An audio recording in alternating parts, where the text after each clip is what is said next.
Welcome to an all-new edition of Fanlight Zone Presents. My name is Ken M. You know me as the host of the ODPH podcast, and I'll see the other chief here at FLZ. To my left, you're right at home. He's one of our featured comic editors, and you know him as the host of 607 TWS, The Wrestling Show. Please give a warm welcome to Rich. Well, it is time to do yet another amazing interview with some amazing creators, so call me excited.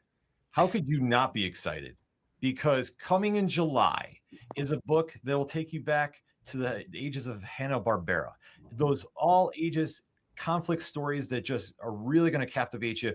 And obviously, when you have a catalyst figure that is, defined by as the ape, you know you have something special. And of course, knowing who is the creators behind this, from such projects as the Fallen series, Herculoids, Nera, The Complete Alice in Wonderland, amongst many more, you know you have a hit on your hands, and that is going to be coming from Papercutz and Mad Cape Studios, because Nothing Can Stop the Ape is dropping in July, and we are fortunate enough to have the writers on the line with us. So please give a warm welcome to Tom Sniegoski and Jeannine Acheson. Guys, what's going on? Hello.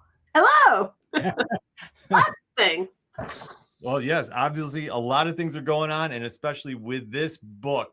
And we got a chance to see it. No spoilers for anybody, but trust us, you don't want to miss this when it drops in July. How did this whole story come to be? This one started with Tom, 30 years ago? This was an idea that I have been playing with for probably close to 30 years. Wow. And never got it right. It was one of those things where I would be excited, I would sit down, I would bang stuff out on the keyboard, I would talk to an artist, the artist would get excited, we'd both be excited, and it wouldn't gel. There was just something about it that wasn't working. It used to be much darker, much more horrific. It went all over the place. And it just never happened. I mean, though it would always resurface in my mind, I'd be like, oh God, Nothing Can Stop the Ape. Maybe this is the time it'll work. And it just wasn't working.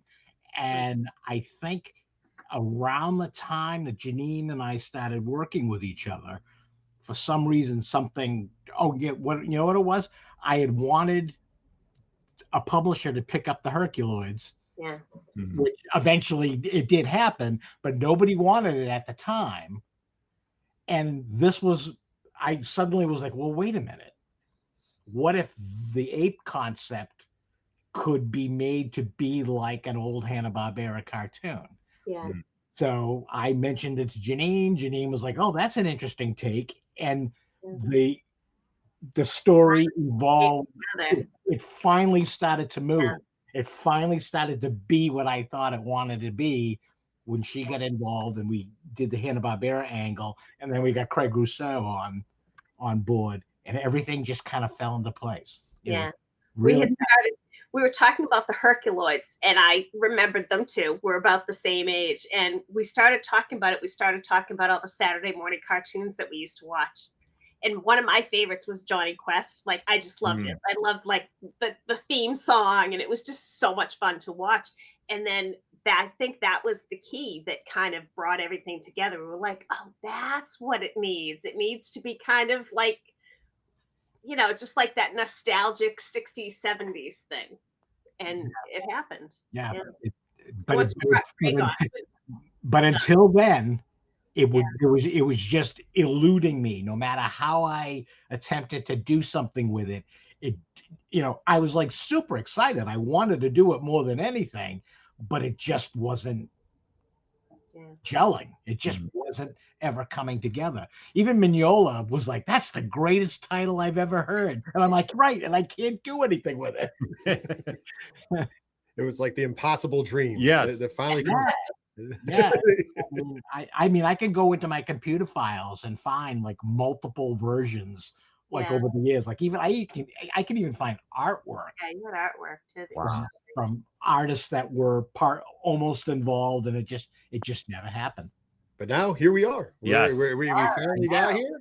And now that we know how the story kind of came about, it's now time for the famous elevator pitch. Now I'm going to clarify this because now I've been saying to people all the time to do the elevator pitch, and then when they go long, they're like, "Oh, that wasn't quite the pitch." You can go as long as you want.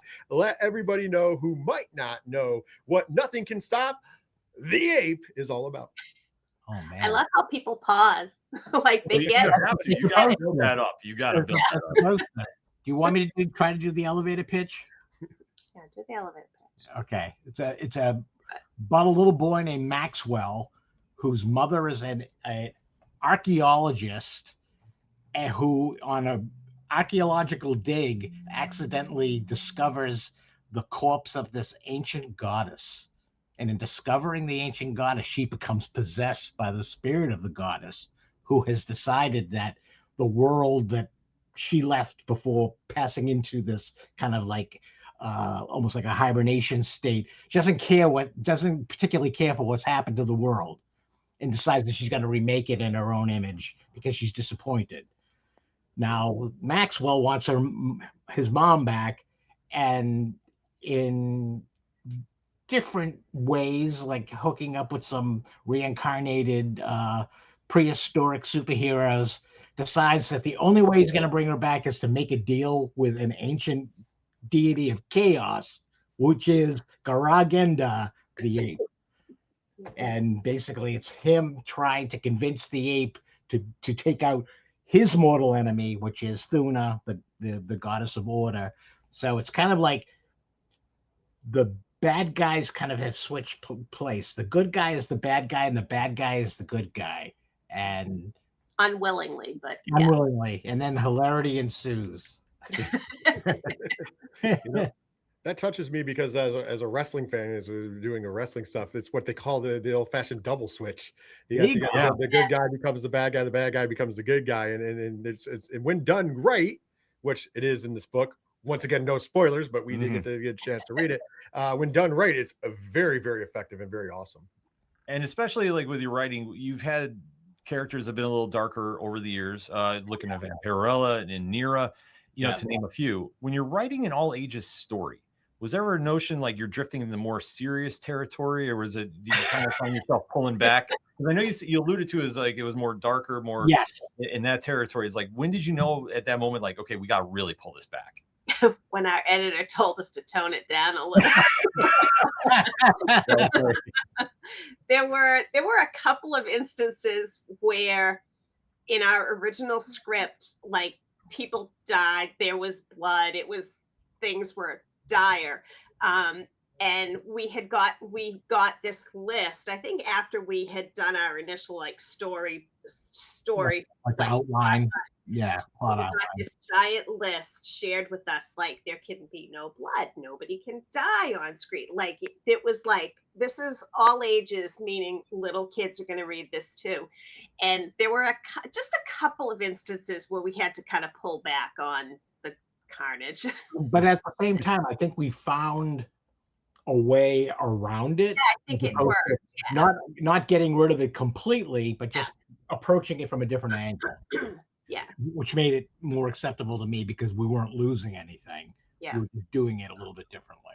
Because I got to imagine that just has to be such a fine line to walk, because you're thinking for the broad audience of all ages, but then it's like just where the story goes, and just sometimes you catch yourselves like, wait, this would really be cool if this could work, but I don't think this can. And honestly, a lot of publishers, I've worked with a bunch of different publishers, and each one has a different level. So in some, I could have gotten away with stuff a little harder, but in others, it's kind of like, oh no, we don't want to do that because of blah blah blah blah blah. So it's almost like you have to kind of almost like see what the publisher expects and what the publisher wants from certain moments in the story and stuff. So in this day and age, the year 2026, of course, things are a little bit different. Because, like, I'm sitting back, like, hearing, like, you talk about, like, pulling it back, and it's like when I was a kid, like, the kids' movies were things like Gremlins, Mhm. Right, and right. Legend was basically a family movie, and The Dark Crystal is a family movie. So they were a little edgier. There was a little more, what nowadays I don't think anybody would like approve of their children to watch. So it's kind of like it's weird. So I think that that's probably where the publishers lie too, depending upon what generation they came from. Right. It was more acceptable for us to have like push the envelope, if you will, with our family entertainment. So it's kind of different, but it's kind of awesome, like seeing the finished product, having that, Mhm. To see that Yeah. you guys really pulled it off. Yes. Yeah, we were proud of we're really proud of how, I mean, Yeah. especially you could go into my skull and there's all these various incarnations of this story. So to actually see one that made it out, Yeah. look at it and go, all right, this is what it is.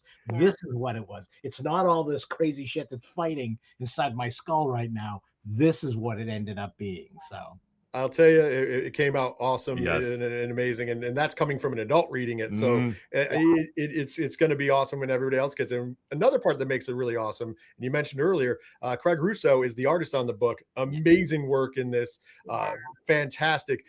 When you're doing the book, what made him the perfect choice for this when it all came about? That's a really good question because it was before he was working with you on the Herculoids, right? I think it was like right before the Hercules, but we had worked together on Young Hellboy. Mm. Yeah. So I think Sure. because Janine had seen those pages as they were coming in, so she got to know Craig and Craig's work and stuff. And I think it was just one of those things where it was like, I think he's the right guy. I think Yeah. he's the choice because he has that kind of, there's a lightness to it, but at the same time, Yeah. there's more than meets the eye in Craig's artwork, which I find kind of fascinating. There's more to it. It looks simple, but at the same time, the more you look at it, it's not in terms, so Yeah.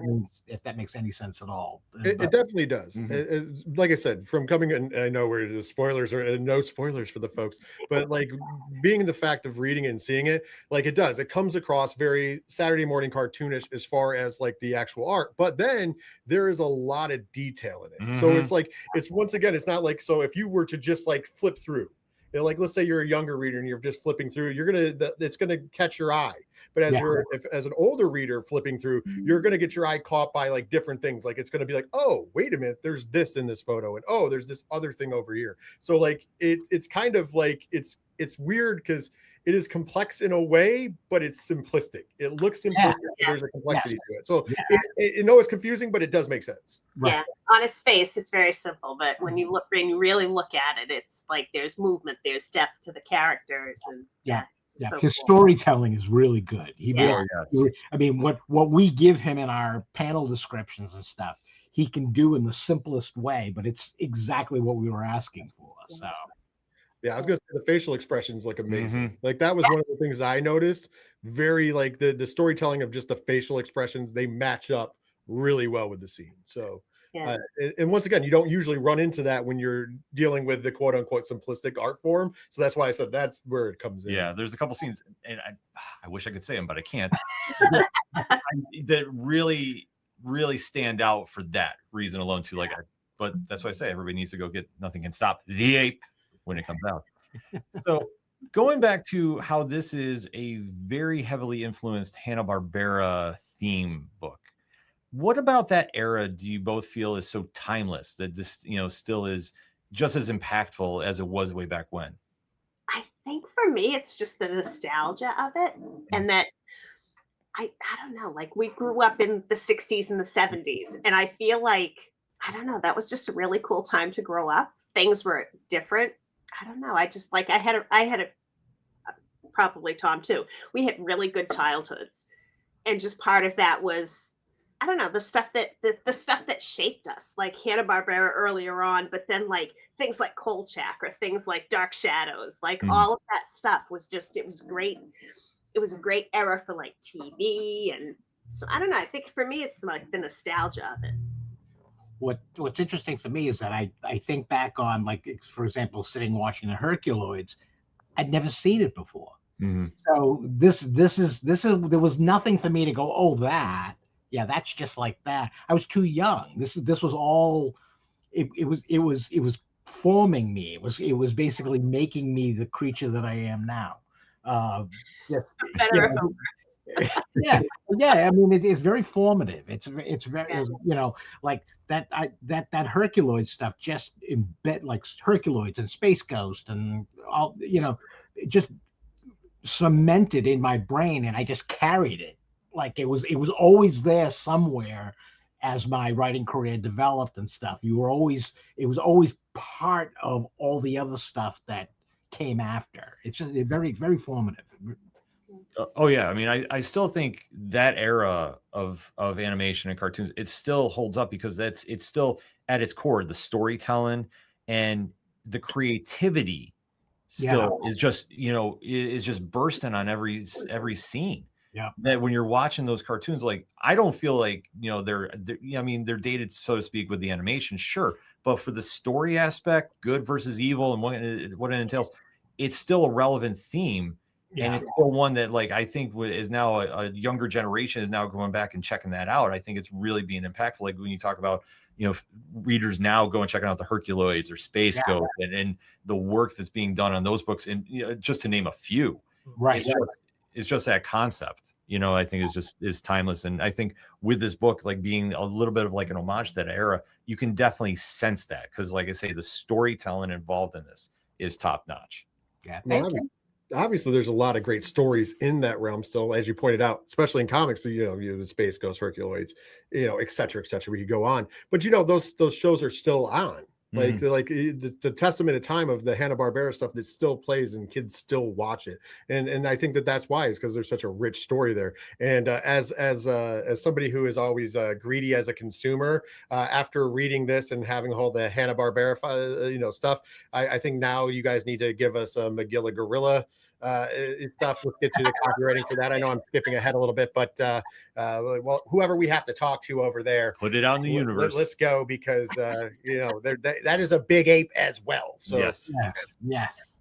but arguably one of the most complex yet the most focused on, if in a lot of ways, characters in this is of course Maxwell Morgan, who is a child, and it really does bring something to this. But as that character, I said complex because there seems to be more to him than just your ordinary kid. When you're writing, the Maxwell Morgan character, kind of what was the inspirations and what can you tell us more about how he shapes? I taught 7th grade English for 15 years, and I feel like Maxwell is kind of like just a composite of all like the really cool kids that I met over the years.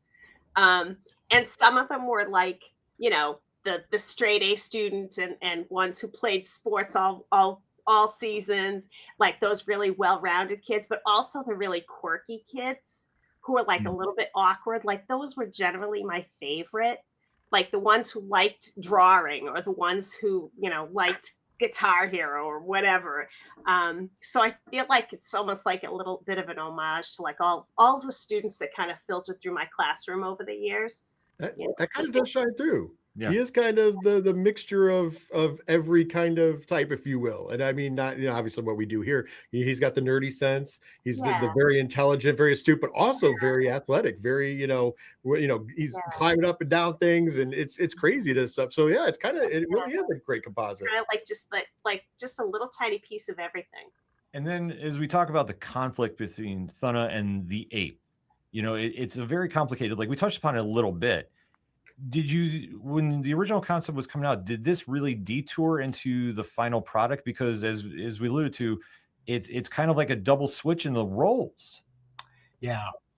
I think there was always that idea that the bad guy has to kind of assume the guise of a good guy. I think that was always there.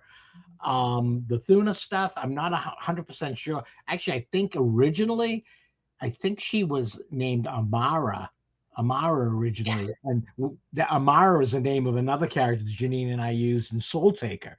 So when it came to that, I was like, oh, it can't be named Amara anymore because we've already used the name. So scrap that off the list. But yeah, I think we always had the the bad guy assuming the guise of a good guy and kind of almost, I don't want to say fooling everybody, but kind of in order to get what he wants, he has to do this. Right. So I think that was always there. Without giving too much away, there's way more going on with him that meets the eye. Oh yeah, he's way smarter than everyone. Yeah. Yeah. Like his intelligence level and some of the things he does. Yeah. And I have to really make sure I word this correctly because I don't want to leak anything out. It really makes you pause and go, oh, he's playing chess while everybody else is playing some other board game at times. Like it's just where he's seeing the board play out, and especially with Una, and just how that conflict just evolves throughout the entire course of the book. Like it's not just at one aspect that everything switches. It's a constant evolution, which I think is just such a fascinating thing for the story itself. Yeah. I think when you first meet him, he kind of comes across as almost just like a monster. Mm-hmm. But then you suddenly, when he speaks and he actually has a conversation with Maxwell and stuff, it's kind of like, oh, wait a minute, there's definitely more to him than we thought originally. He's not just a monster. You first meet him, like monster is the best way, because I was going to say, going back with the pun, he does come across as like a big dumb ape in the beginning, right? Like you have that back and forth, and you're like, oh, okay, and then later on you're like, oh, wait a minute. And I think that initial, what you initially saddle him with as the reader, then takes on its life of its own, because then when things start to happen, I think it starts to surprise you more, because you have this initial like impression that this is what this character is, but then the character is like a lot more. And I think that's kind of a cool way. And it's also kind of like an ingenious way in a family book to, in my opinion, to kind of like teach, if younger readers, especially, like, just because somebody is, you assume somebody's this way, they really aren't. So I thought that it was kind of actually a really cool learning curve. Yeah, it's a good life lesson. Yeah, absolutely. I'm all about the life lesson. I was gonna say, but it's in there like that era. That is just another aspect I love. Yeah, that's true. Yeah. Yeah, you can read stuff into it, but then once again, the message coming from it is amazing. Yes, and that's the cool part. Even if the intent is like, oh, it's entertaining, I find that sometimes the most impactful things are just put there so they're not overly didactic, because then people start to turn away from it. But if you throw something in there and you're like, oh, this is how it, and you take it and you can infer it, it's perfect. Speaking of inferring, and speaking of characters and building in their progress, we have a lot of great characters in this book. And did any of them surprise you as you were writing them, as you were going through, as you were creating this world? Did any of the characters like, oh, I thought that this was just a secondary character, but now that character has become kind of like, wow, I love doing this character? I think I probably like doing the elementals. I think that they were a lot of fun, and they kind of, at first, I think they were just kind of like, okay, they were Thuna's henchmen, kind of. Yeah, they were hers. But then after a while, like, they kind of came into their own, I think. And once we started giving them dialogue, and once we started kind of exploring what we could do with them, they became a lot more, I don't know, precious to me. Like, I really love them. I think they became a lot more important to the story than we thought they were going to be. They started to become more of an integral part of the actual story, as opposed to just, all right, these guys have to do this to move us to the next spot. They actually became important to the story. Yeah. And they were really fun to write. I especially like Rock. He's, I think, probably my favorite. Rock is cool. The whole word balloon, the pictures in the word balloon.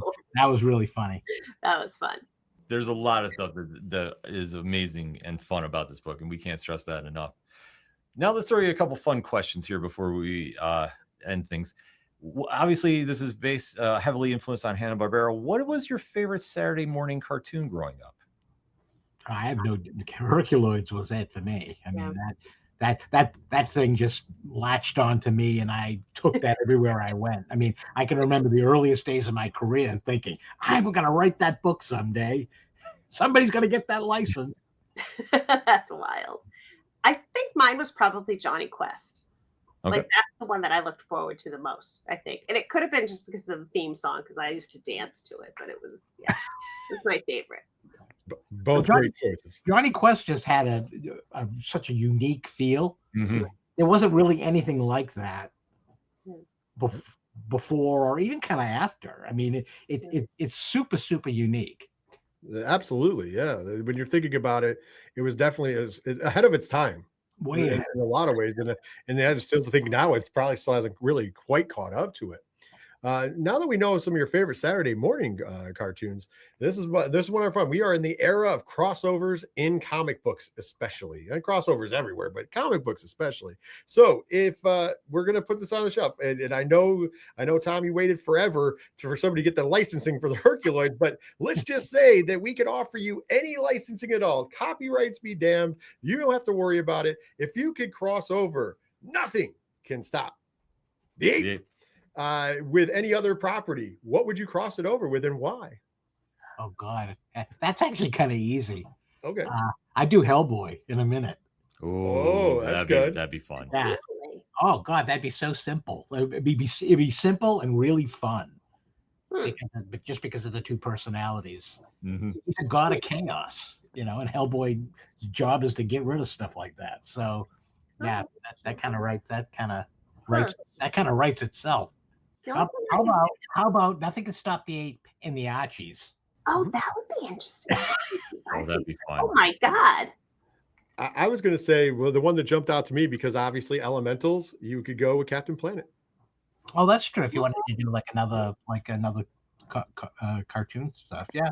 That was the one that came to mind, because I was like, oh, the Elementals. I really dug the Elementals in this book, and of course, Captain Planet is based all upon that. So it'd be kind of interesting as to how that all worked together. Yeah, I had Space Ghost for me, but I love Space Ghost. I'm a huge Space Ghost fan, so that's like with Tom with the Herculoids, that's for me in Space Ghost. So there you go. So obviously with the cartoon aspect, if you could cast voice actors, Oh God.